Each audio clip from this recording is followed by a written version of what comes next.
and welcome to a comprehensive approach to facade fire mitigation. As Philip already pointed out, this is a series of modules designed to logically address the facade fire mitigation.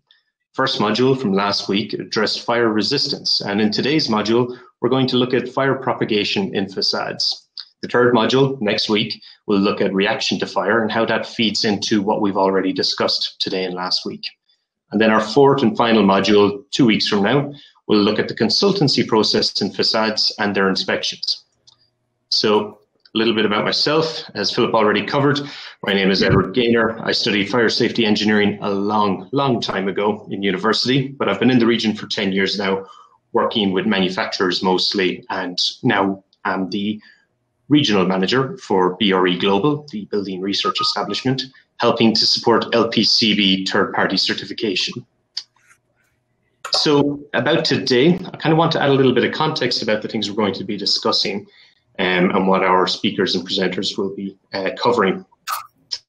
As mentioned, we've already looked at fire resistance in Module 1. And as we know, fire resistance of materials is generally determined by small-scale sample tests.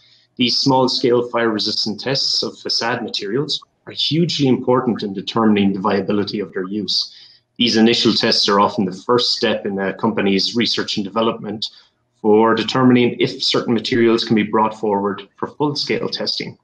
In this module, Module 2, we'll be addressing fire propagation in facades, and we'll be focusing, more importantly, on the full system testing standards that are currently used.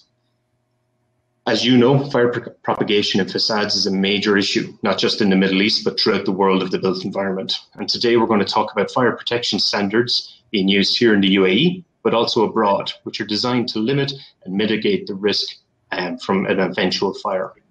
So we've got three fantastic speakers today. Barry Bader is the chairman of the NFPA Fire Test Committee, and he'll be discussing the NFPA 285 and its future.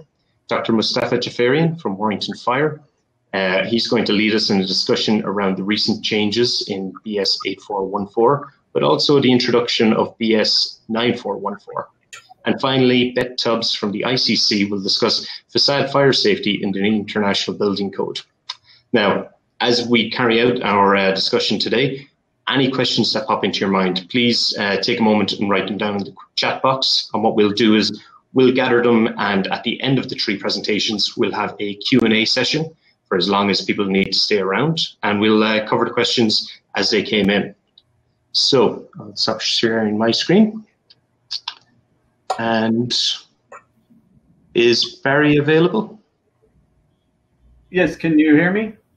Yeah, I can, Barry. So with that, I'd like to introduce our first of three speakers, Barry Bader. Barry is a chief engineer at Intertek with over 20 years of experience in fire testing and product certification, and he's currently the chair of the NFPA Fire Test Committee. So Barry, if you'd like to share your screen.